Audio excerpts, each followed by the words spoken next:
Hi everybody, and welcome to another field video. This is a scouting video with Nick on the Rocks, field producer. How about that? There's the title. Field producer. Yeah, man. Gary Paull. And Gary has a specific image for a Mount Index episode. Is that what we want to call it? I'm not sure what we want to call it. Okay, but it's a We'll figure it out. Yeah, the Mount Index area here in Western Washington. I know nothing. We're going to learn from Gary today. Thank you for joining us. Let's flip you around. Yeah, we're right next to the lower town wall of Index, which is a very popular climbing spot, and it's oddly made out of Index granite. Okay. Which is covers a large area here. So that's one of the, I guess it's one of the older Cascade Arc granite. So 35 million years old or so, I think. Okay. 35 million. Good. How about some geography first of all? So like, geography. Where are we? Like, this is what river valley is this? What are the nearby towns? Like, when I mentioned just Liz, I was going over to Index. She's like, where is that again? I'm like, well, US 2, I guess. We'll go visit Index on our way back, but yeah. Index is kind of right at the confluence of the North Fork of the Skykomish River, which goes up to the crest. Thank you. And then the South Fork, which then turns into the Ty River, which goes up to Stevens Pass. Gotcha. So Highway 2 follows the Ty River and then the Skykomish River all the way out to the Snohomish and then Puget Sound. So there's a little town of Index. There's other little towns like... The other little town you cross through on your way to Index, if you're coming from Stevens Pass, is you cross through pass through Skykomish. Yeah. Which is just past the Straight Creek Fault, and I hope you picked your feet up as you're driving through there, because that's what you do when you cross faults. You pick up your feet and hold your breath. Oh, good one, Gary. Oh, you're thoroughly wide awake this morning. Yeah. Love it. 8:30 on a Wednesday morning. And Gold Bar, is that a town or just an area or both? Yeah, Gold Bar is the next town down the valley. Just right when you get out of the mountains, down around the corner here is Gold Bar, and then you go on down to Startup, Sultan, Monroe. Okay. And Gold Bar is kind of the western edge of some of the bedroom communities, I think, for Seattle.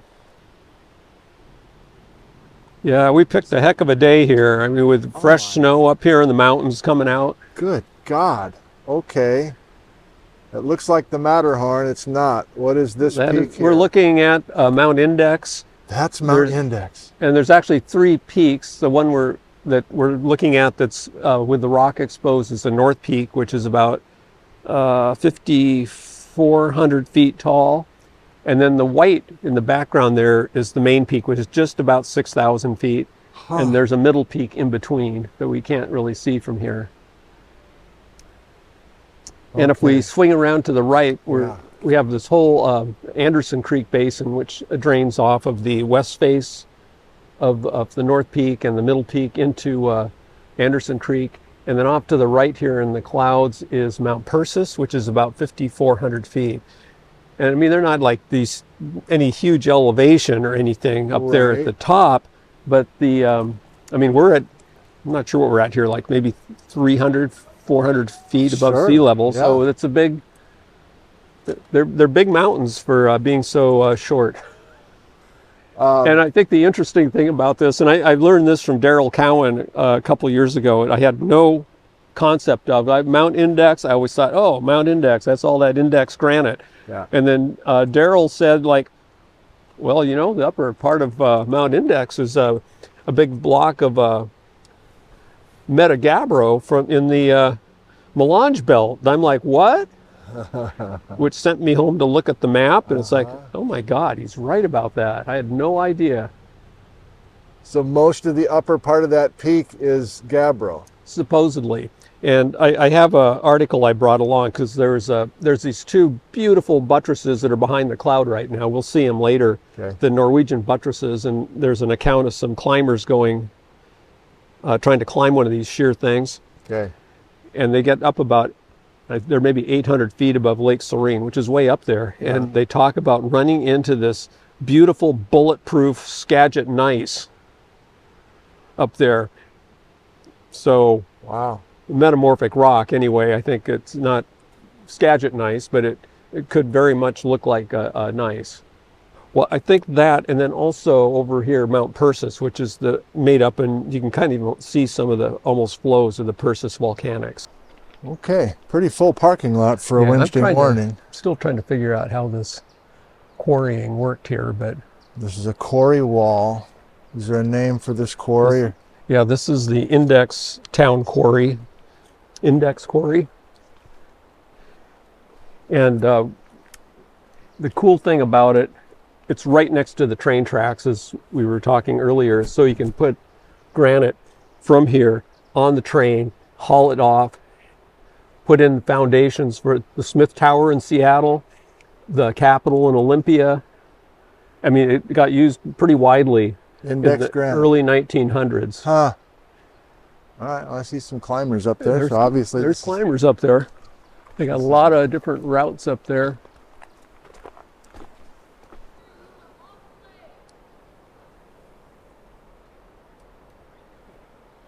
Okay, Mount Index granite.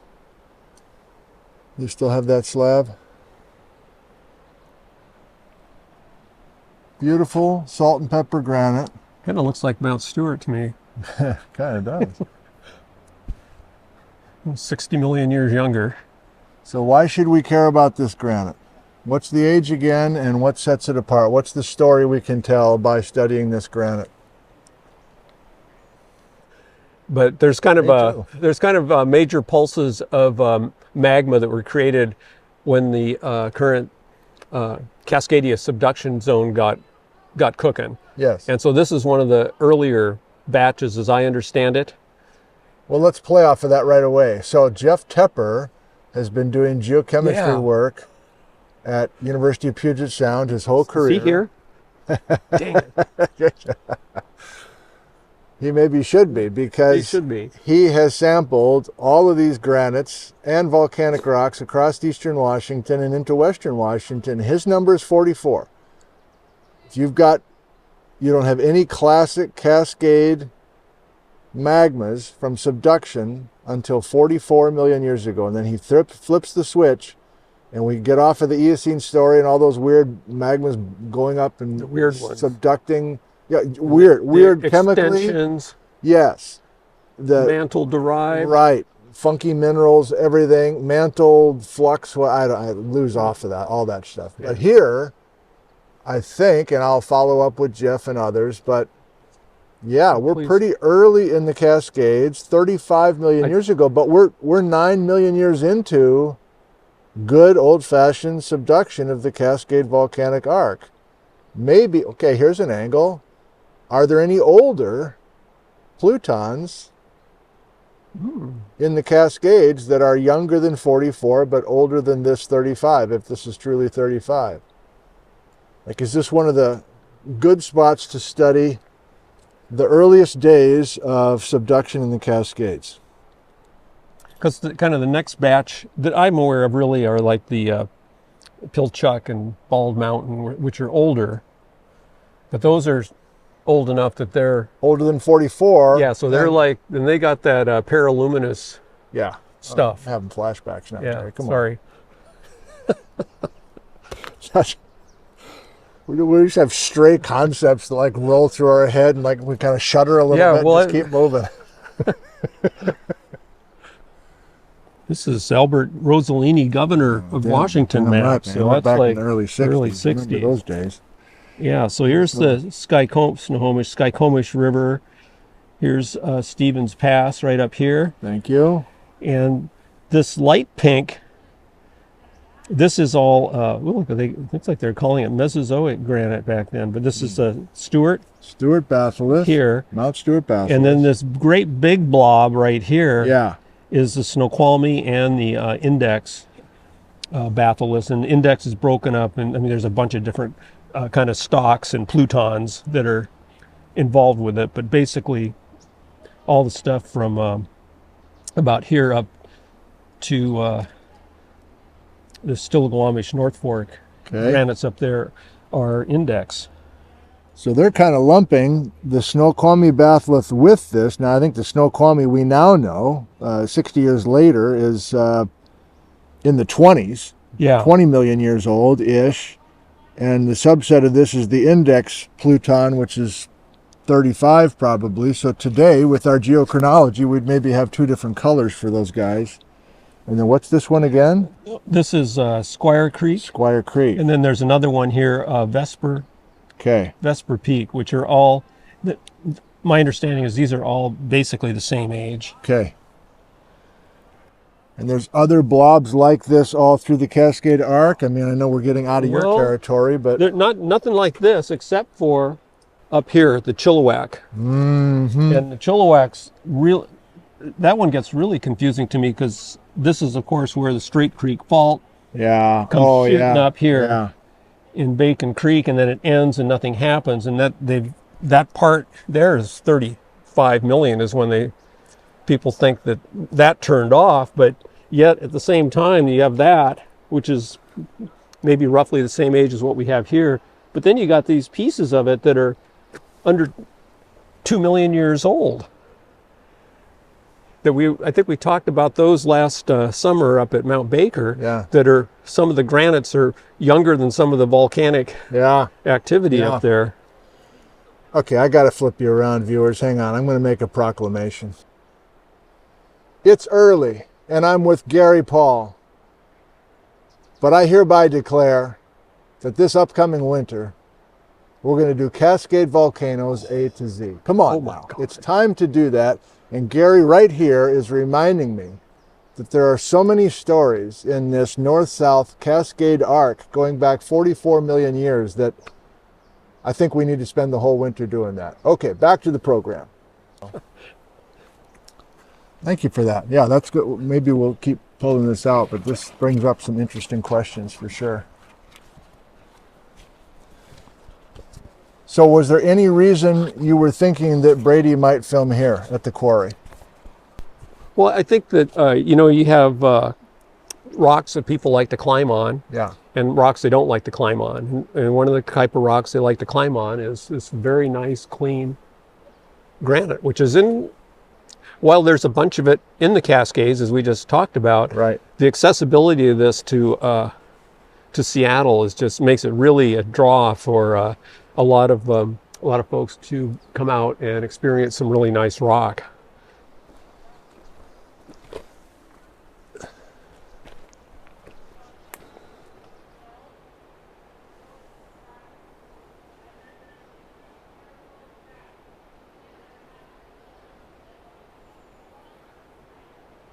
Good old-fashioned granite.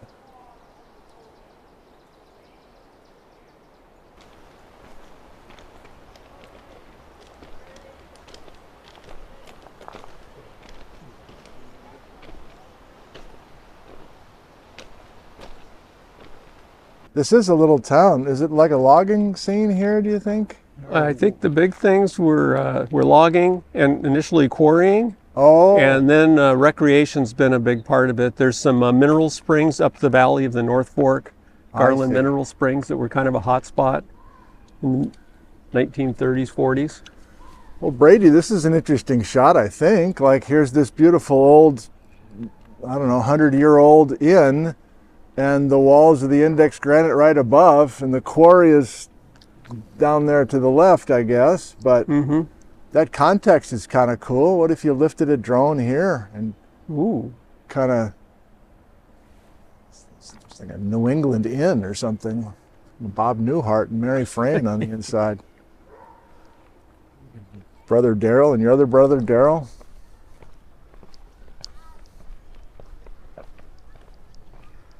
Okay. Looks like recess time over here. So you just, as we were thinking about potential episodes this season, it seemed like you were pretty quick to thinking about this as a potential episode. Was it, what immediately popped to mind? Was it the fact that it was underappreciated, or stunning mountains, or? Well, I think it's kind of a combination where you have this really stunning mountain range you see driving on Highway 2, Yeah. but there's nowhere really to stop and look at it for the general public or to think about it too much. Thank you, Gary. It's always an education being with you for so many different. Yeah, just I reasons. can make stuff up. And No. Oh, wow. there it is, the North Fork North Fork of which one again? of the Skykomish, Skykomish River. and that's Mount Persis up above it there.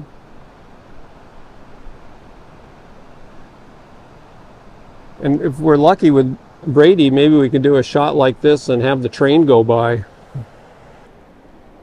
I probably should have pointed out behind us here is Haybrook Ridge, the low ridge up here, and so that's where we're gonna head. We're gonna walk up there later, or sooner. Yeah. So we're gonna work our way to the top of this ridge. Yeah, Get and it's a cool ridge because it runs from here all the way up to the high peaks in the background here, and it's like a tapered ridge between. Do I dare say it? Alpine Glacier coming down the North Fork and another one coming down the South Fork, and they produce this streamlined ridge. Yeah. Right in between them, going down the valley, which ends right here at the confluence of the Confluence is rivers. right down here. Yeah. Ah.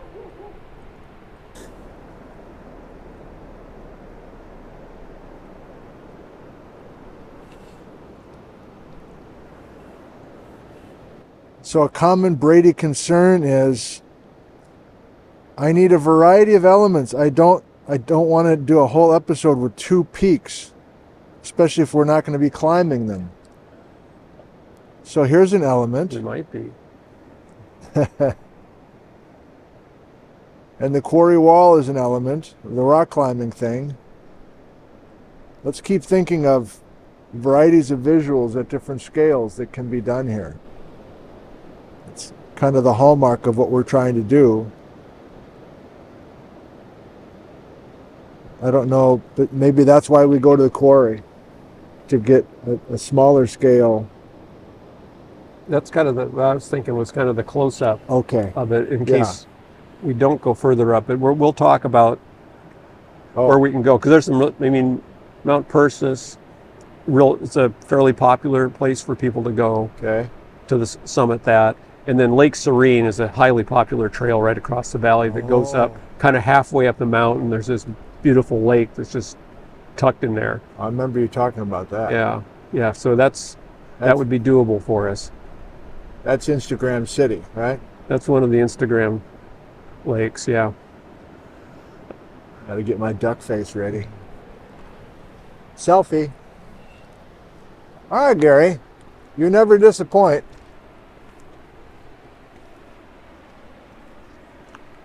Gary Paull, he never disappoints.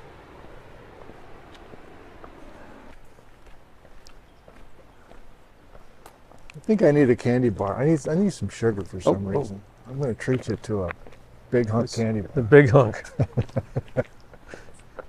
Yeah, that's good. They're much tastier than Tootsie Rolls. Yeah. Milk Duds. Well, we can get the whole gamut in here. Yeah. This place is a throwback. This whole town seems like a throwback. Morning. Hello. So we're not going to do it today, but it sounds like the Lake Serene thing is a possibility. It's so popular. It's so beautiful. We might add that to this show. What would the Serene thing add to our episode? I hate to say it, but I mean, there's probably was a glacier up there at one point. But it gets us up onto some this beautiful index granite and a couple of these big spires that you can see Okay. close up from the lake in the upper part of the mountain. It's a spectacular spot. Some great views from the trail looking up the valley of the North Fork in particular. You can see up into the Monte Cristo range, so you can see a lot from the trail.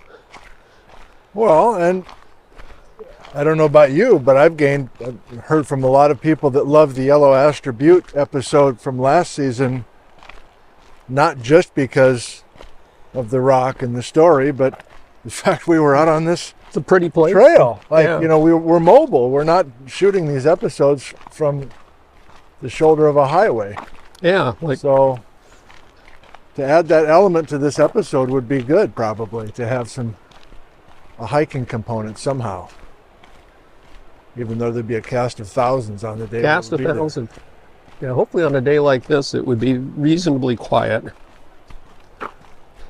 Yeah, so, I mean, we're looking, like I said, we're looking east up towards Stevens Pass, and we're coming around over some things hiding, Frozen Mountain, and the big blob in front of us here is Philadelphia Mountain. Thank you. And that's all index granite, the whole big blob. Okay. And then going around the high point there with all the snow and the nice big cornices up on the ridge I can see through my binoculars, that's the summit of Mount Index, which is just under 6,000 feet.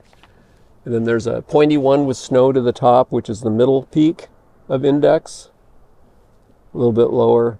And then the north peak on the far right. And right below all that rock is Lake Serene, which is at the top of all the waterfalls. That little cirque in there. That little Lake cirque, Serene. yeah. Okay. So Brady, we might be hiking up into that bowl. We're not going to see much of Index then, the mountain itself, or we will? Like, it seems like we're right up against the foot of it then. Yeah, we're right up at the base of it. And Okay. we can look up at the look up steeply up towards the top. Okay. Oh, great. And I'd be hopeful. I really want to run, and I've been over there before underneath those two big. There's two big spires that are kind of in the shade, but real smooth faces, and those are the Norwegian buttresses. Norwegian buttresses, yeah, right beyond the little dish. Yes. Mostly bare. Mostly bare. Yeah. And they go like 2/3 the way up to I see. the high point of the peak. Okay, so now that we're looking at, I'm sorry, is it the very high point in the middle that's Mount Index proper or not? It's the highest one that we see with all the snow. Okay. Is this true summit. So from this point of view, do you know the bedrock geology well enough to know, is it Index granite up to the top of the Norwegian buttresses and then it changes to gabbro above that? And that's what I thought until I was reading these climbers report of there's people that climb up this stuff that's like vertical and overhanging, and they spend, I can't remember how long they spent up working on that, like a week or something. Okay. It's a big project. And they were up 700 feet up those things. Norwegian buttresses. Up the buttress or so, and came up to a spot where they found this bulletproof, as they called it, Skagit gneiss. And that's what I'm looking for on binoculars. You got the knocks out. You're looking for Skagit gneiss from across the frickin' valley. You're looking right at the tippy tops of those buttresses to see if you can see I'm looking for it. Well, now you have to report. Now, you even make it up. Make up that you can see beautiful foliated. I see some splotches. I'm just looking for like a texture change or something, and I'm not seeing it. Well, I'm the guy with the powerful camera. I should do something here. Brady can. Yeah, Brady can bring that 500 millimeter camera lens. These are good binoculars, but I'm not seeing it. I mean, you can tell that kind of the upper part of the main peak, if you get over to the left, particularly the texture, it's just kind of a lot choppier looking. Still with the buttresses. To the left of the buttresses, of the yeah. Okay. So it's somewhere in there that you get into the Skagit. with the Skagit gneiss. Skagit gneiss. But above that, didn't you say there's Melange belt above that?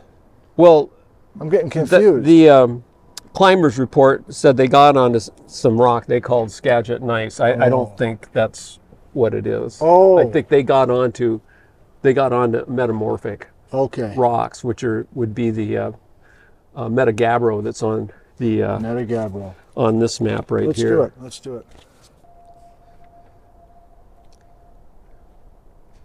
So it's Western Melange Belt. Mm-hmm. And so all that stuff is embedded apparently in this argillite and greywacke. The greywacke. The greywacke. Sandstone kind of matrix. Yeah, it's mostly, and it's just, I was looking at I was looking on the internet at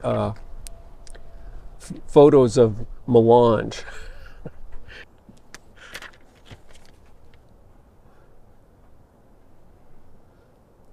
So we're still thinking this is the shot with our two peaks of totally different stories, different rocks, different ages, different tectonic interpretation, Yeah, and they're both three. looming over the Skykomish Valley here. Skykomish Valley.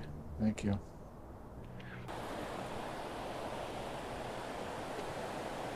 You're telling me that this is not uncommon to have rivers on this side of the state, certain stretches of the rivers, like closer to your home, to have boulders this big and this rounded? I'm just stunned by this. Yeah, I mean, these are pretty big. Yeah. But yeah, I think there's a lot of places with a bunch of big rocks at some stretch of river. And there's a conventional answer to explain why these deposits are here. These are I don't know. floods coming down the river. Floods coming down the river. They appear to be local, or can they be far traveled? Can these be from the highest peaks in the Cascades? Well, just looking at what we have to work with here, we have an awful lot of granite, but then there is some other stuff. Yeah, the green schist over there. This might be a green schist here. And then there's this. Came out. That almost looks like a phyllite. Okay. But the big boys all are. Boys. Oh, look at that guy. Whoops, there's a big boy that rolled in from somewhere.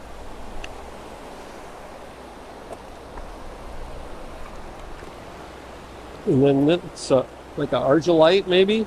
Okay.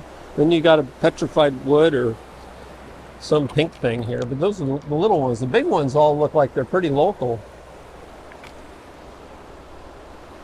Ooh. Well, I got Ice Age floods on the brain, obviously, and I was just at Pateros with, I mean, they weren't as smooth as these, but there was a cluster of boulders this big. I don't know. We're off topic. We're not talking about this episode, I don't think. But what could be done with an opening shot? So you're thinking that across the way, we might be able to get to a spot where we can look up and see both peaks, our index and Persis. Where those people are over there. Okay. All right. We can find our way over there or straight across here. That would be. You should be able to look right back up at North Peak of Index. Now the river up by our house, the boulders are way smaller than this. Yeah. With some exceptions, there's some giant rocks, but they're few and far between. God bless it. I'm really thrown by this. I'm really impressed by this.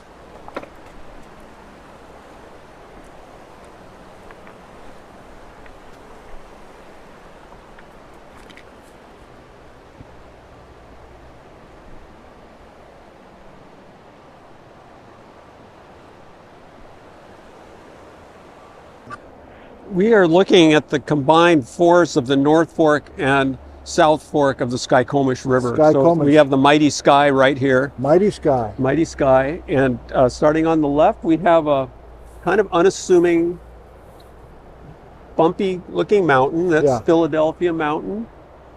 It's entirely comprised of igneous rock of the Index batholith. Thank you. And coming to the right, we're looking right up at the North Peak of Mount Index. My goodness. Yeah, and that's about 5,400 feet, and elevation here is about 3,000 feet. So that's a big hill. And most of that is Index granite, but not, the mountain is actually part of the melange belt, a metagabbro, according to our map. Yep. And then swinging a little further to the right here, the next big thing right towering above us is Mount Persis. Mount Persis is famous for its the Persis volcanics, which span from the top of the hill all the way down to the bottom here. And I think there's You'd have to look. There might be some bumps and little blips of index kind of sticking up on the side of it there. Okay. Sun position. I think we both have just figured out where to get to this little spot, but the light is probably exactly wrong for what we want to do. So is this a morning thing? I think it's an afternoon thing, at least. You do? At least for this, if we want this scene, is to get the sun more over a little bit further west even. Okay. And where we were earlier in the day over Haybrook or further up US 2, I think that's more of the morning. Okay, thank you. Wow. Can you describe how we found this spot?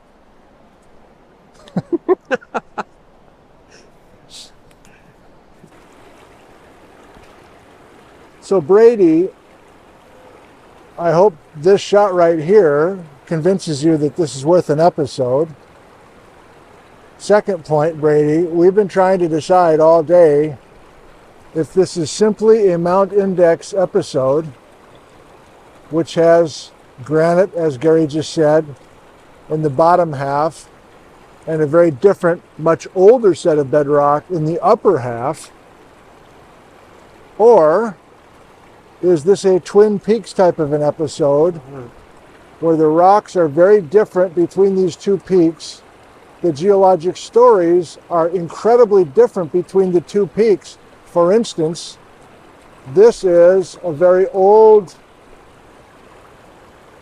it's nice up on top. Or Metagabbro. Metagabbro. So we're back to the old ocean story. If we go back to the earliest days of the upper half of Mount Index, it's in the ocean, it gets on land. We've already done that a million times.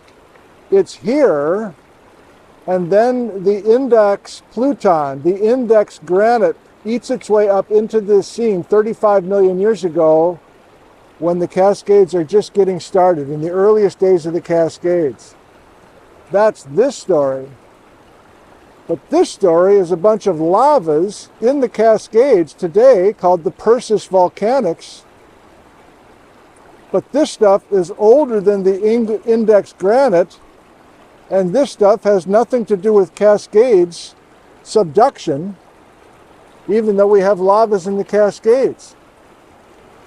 So we'll try to flesh this out with the script that I send you, but it's basically how much, I don't know, what do you think? Is there, what did you imagine, Gary, before I showed up this morning? Did the episode include both of these guys? In my mind, it did, just because it's hard to separate them because they're too darn close together, and they stand out so prominently above the valley here. And the north peak of Index is almost exactly the same height as the top of Mount Persis. They're very within 100 feet, I think. So you would never dream that there are three different major stories in two peaks that are so close together. I think that's what I'm thinking. Yeah, and actually if we go further to the right of the North Peak, we immediately start getting into the Persis stuff too. So it's almost like just in that big broad triangle, I think you might even have all three. God.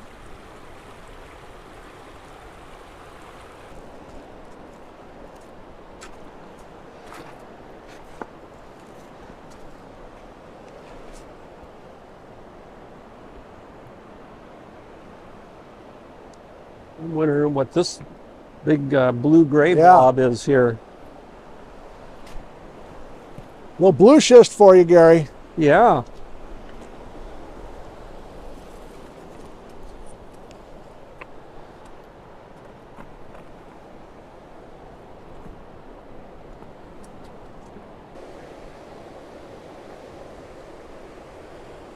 Well, it's possible they just haven't come from very far up here. They might have been just falling off the cliffs back here as the walls were getting eroded and just tumbled down, a mile or two from their original source, and maybe that's what I'm getting at. Didn't have time to get rounded more thoroughly. I'm getting back to a question I've asked for years, and nobody has an answer, or they either I have no answer, or they're like, That's the dumbest question I've ever heard. My question is, why is something, let's say it's local. Let's say these rocks came from 5 miles upstream. Why are they so perfectly polished and rounded? Are they blasted by sand coming down a river? Like you literally need like a rock tumbler to get this, right? So this is a natural rock tumbler? This is a natural rock tumbler right here. In any kind of flood, these guys here, these bowling balls are beating the crap out of that rock right there. But that along with a bunch of fine grain stuff. So in the flood events, in the extreme events, there's work being done to get these perfect rounds. That's been happening a lot. I haven't been getting those emails. I did not know that. Since 1990, most of the record floods on the Skykomish, most of the record floods have been since 1990. Been a whole lot of polishing here since 1990. Yeah, and 06, boy, it really beat the crap out. We had a big one last winter too that God was rolling rocks all over the place. It would help if I spent a winter or two over here, probably, to really get a sense of how much water is coming through this system. Yeah, you might want to do that, but Ellensburg's, that's a trade-off.